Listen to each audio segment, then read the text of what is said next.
Olá pessoal, bem-vindos ao canal Digitalmente. Hoje nós vamos falar sobre aplicações. Essa aula ela é uma continuidade da aula sobre sistemas operacionais que nós começamos no vídeo anterior. Então, se você não viu ainda, recomendo que você veja o vídeo anterior para depois vir para esse, tá? Então a gente começa o assunto logo depois da vinheta. Só um minuto.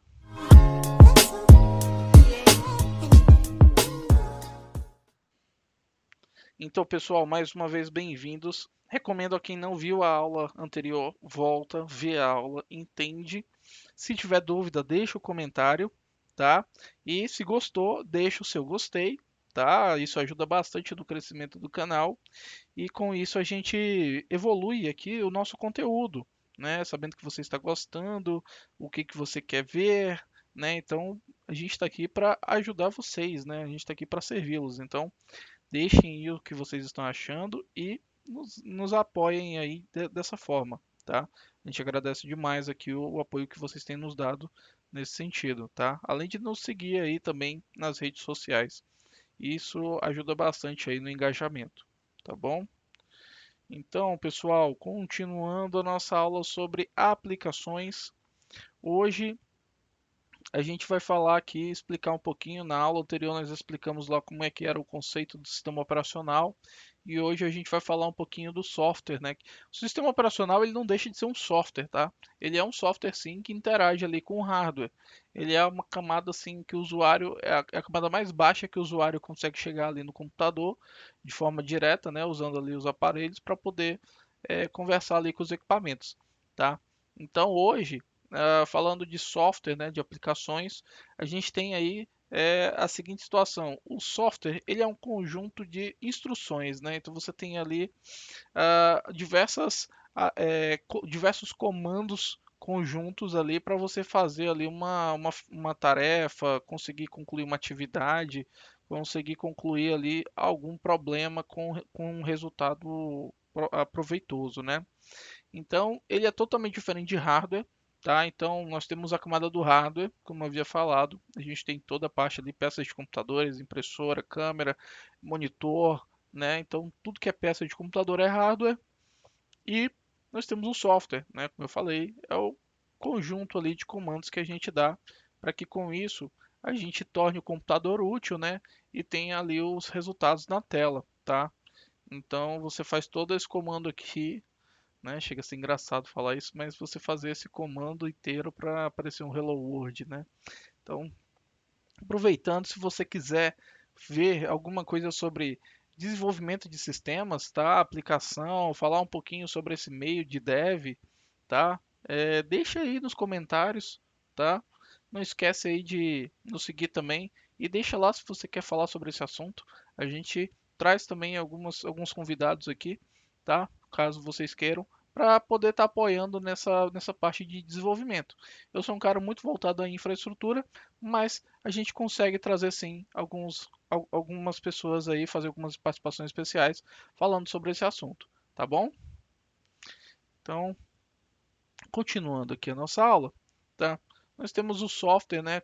Classificando aqui agora um pouquinho o software. Então a gente tem o software e aí a gente tem o aplicativo, né? O aplicativo ele tem uma finalidade geral, pode ser para qualquer coisa, né? Ou ele pode ter uma finalidade específica, tá? A finalidade geral pode ser um bloco de notas, uma calculadora, pode ser o Office que você usa para fazer seus trabalhos. Então, tudo isso aí é utilizado para que você possa fazer de forma geral, resolver problemas do seu dia a dia. Então você precisa escrever, você usa o Office, você precisa fazer cálculos, você usa a calculadora, você precisa anotar alguma coisa e não precisa comprar uma licença do Office, então você usa o bloco de notas ali para escrever o número de telefone ou anotar ali o número de protocolo da ligação enquanto você está mexendo no computador, né? Então é uma finalidade geral, não tem uma especificidade. Já no caso de finalidades específicas, você é um usuário que tem utilização de um software que tem uma única finalidade. Ele não faz mais de uma coisa. Então a gente tem esses exemplos de players de música, players de vídeo, a gente tem os jogos, né, em que basicamente a sua finalidade é a diversão, é o seu entretenimento, e dentro disso você tem lá os diversos tipos de jogos, as classificações, né, que faz com que você apenas realize aquilo que está descrito no código do jogo para que você possa seguir ali e possa se divertir. Né? O play de música é a mesma coisa, ele só vai tocar música, né, ou vídeo, se for o caso. Tá? Então a finalidade dele é única, tá bom? E nós temos também a parte de sistemas, né? Então nós temos o gerenciamento de sistemas e nós temos o desenvolvimento de sistemas, né? Então, dentro do gerenciamento de sistemas, nós temos os sistemas operacionais, que por isso que é importante que você veja, tá? Se você não viu, para esse vídeo agora, volta no vídeo anterior, tá? Vai estar aqui um cardzinho levando você para o vídeo anterior para você entender o sistema operacional e depois você continuar aqui entendendo essa aula, tá bom? Então nós temos aqui o gerenciamento de sistemas, que são os próprios sistemas operacionais controlando ali o hardware para que possa rodar ali o aplicativo da forma correta que ele foi desenvolvido, né? No sistema correto e tudo mais.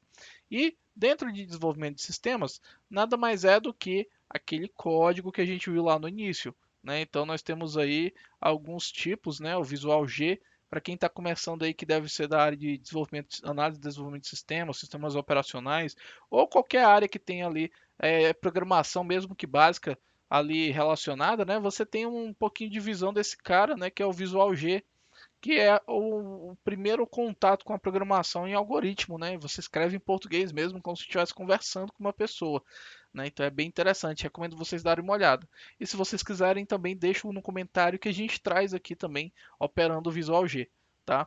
Aí a gente tem alguns outros mais específicos, né, mais avançados, o Eclipse, o VS Code, né, temos diversos aí no mercado que fazem ali programa, que são voltados ao desenvolvimento.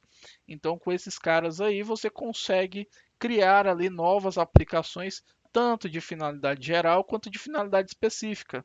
Né? Então, aquele jogo bonitinho que você vê lá, que você gosta tanto, ele começa a partir daqui, né? Ele vem do código. Então, antes de você ver o visual final acabado, você vê ali toda a estrutura de código para poder ali fazer o funcionamento do jogo, as físicas e tudo mais, né? Então é muito importante ali o desenvolvimento de sistemas nesse sentido, tá? E aí nós falamos também de licenciamento do software, né? Que ele também ali tem as suas formas. Então nós temos aí o open source, que também é de, como eu havia falado anteriormente, sistemas operacionais é código aberto.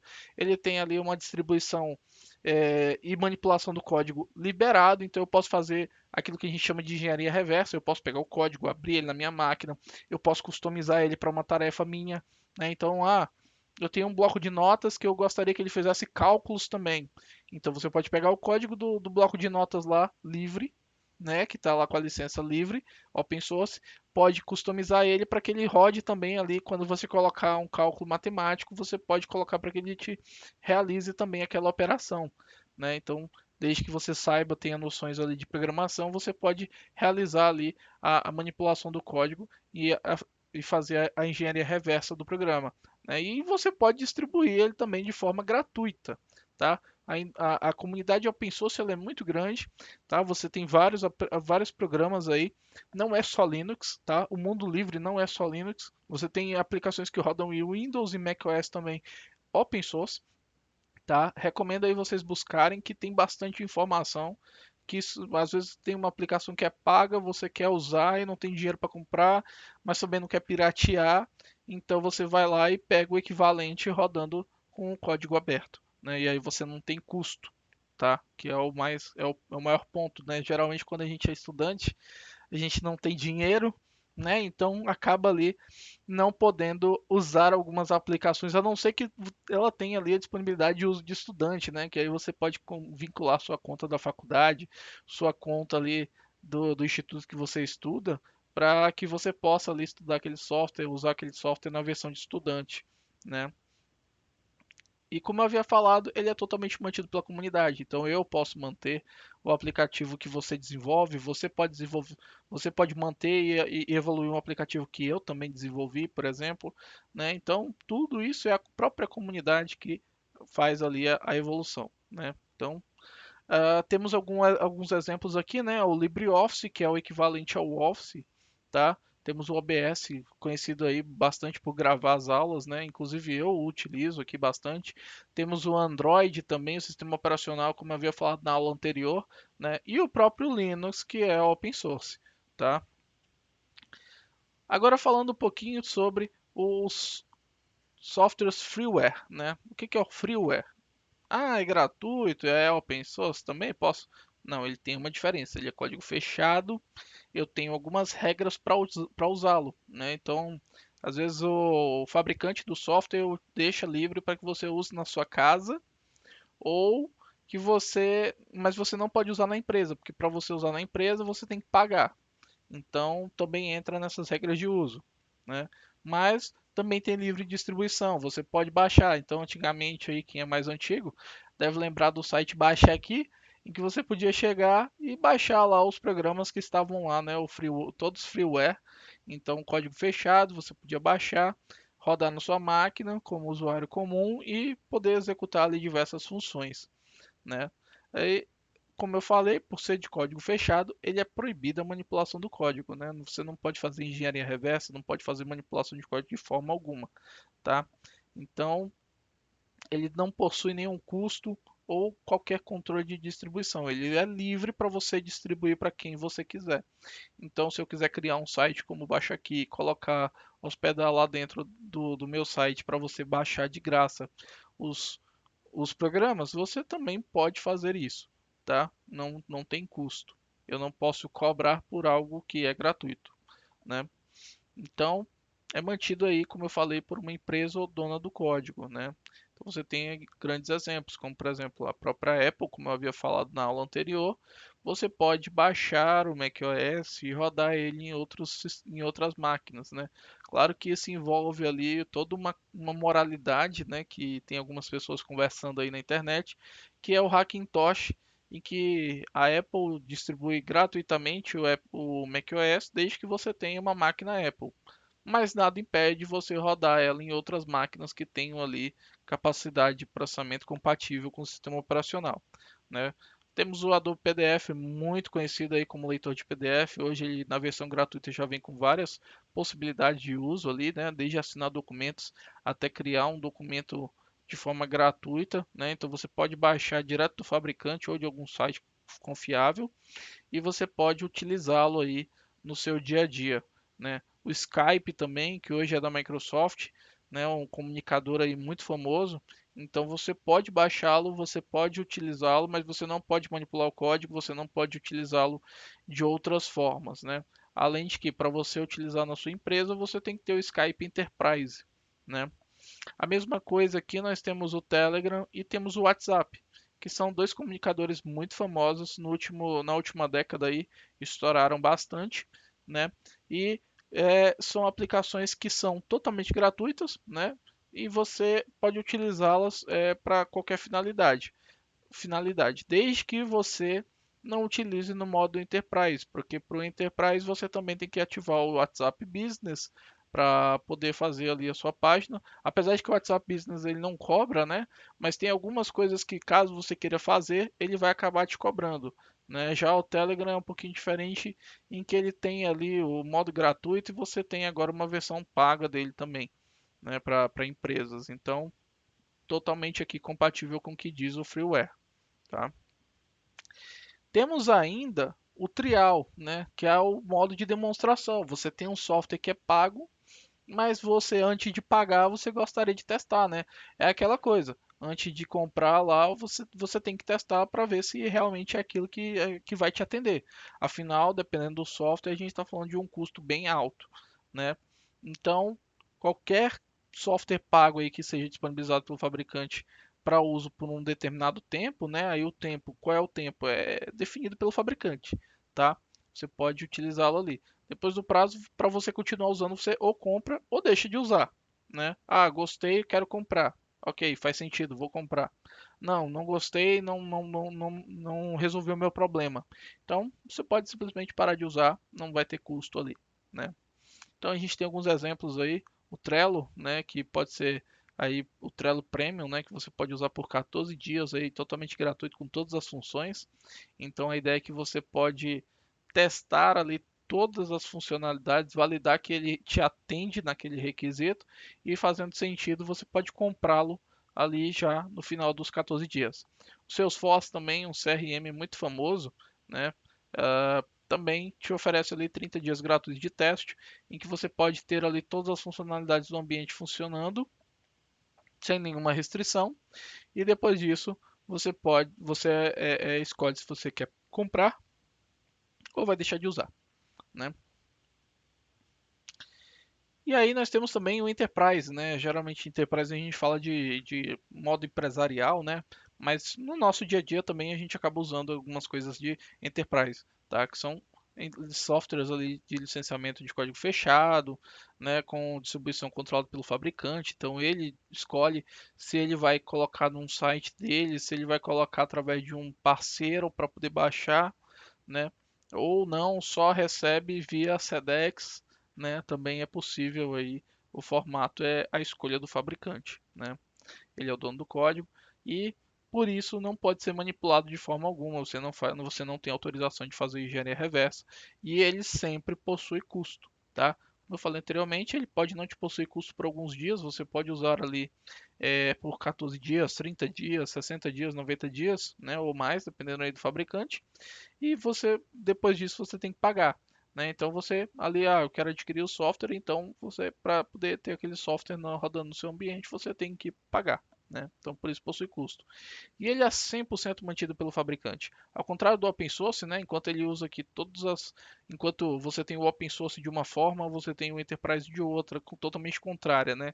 Código fechado, controlado pelo fabricante de distribuição, toda a parte de manipulação é proibida, tem custo e ele é totalmente mantido pelo fabricante, né? Se vocês quiserem entender um pouquinho melhor sobre essas nuances dos dois, né? Entender por que o open source pode ser melhor, por que, que o enterprise pode ser melhor, né? Não que um seja melhor que o outro, mas os dois têm suas usabilidades, suas finalidades. Então, a gente pode estar falando mais à frente sobre isso, tá? Para a gente entender, poder dar uma clareza maior sobre por que ir para o open source ou por que ir para o enterprise, né? Nem sempre é pelo custo, às vezes você tem alguns outros pontos ali que são importantes validar antes, tá? E grandes exemplos aí de softwares pagos enterprise, né? Você tem o AutoCAD, muito famoso aí no mundo da engenharia. Você tem o Windows Server também, muito utilizado, o sistema operacional da Microsoft para servidores. E você tem o Microsoft 365, né? Que matou ali o Office 365, agora é o Microsoft 365, com toda aquela suíte que você tinha, né, antigamente aí instalado na sua máquina, agora como serviço, né? Então, é o Word, o Excel, o PowerPoint, né, como vocês estão vendo que eu utilizo também, né? Então, tudo isso aqui é através da suíte Microsoft 365, que é Enterprise, tá bom? Então, pessoal, queria agradecer aqui vocês, tá, pelo tempo de vocês terem assistido esse vídeo até o final. Não esqueça de dar o like, não esqueça de dar o gostei, não esqueça de comentar o que vocês acharam da aula. Se ficou faltando alguma coisa, se está achando que tem alguma coisa a acrescentar, tá? Se eu perdi alguma coisa, deixa aí no comentário abaixo que a gente vai responder também. E se ficar com dúvida, deixa a dúvida no comentário, tá? Que a gente vai procurar responder o quanto antes possível, tá bom? Então, mais uma vez, o nosso obrigado e a gente se vê na próxima aula. Tchau, tchau.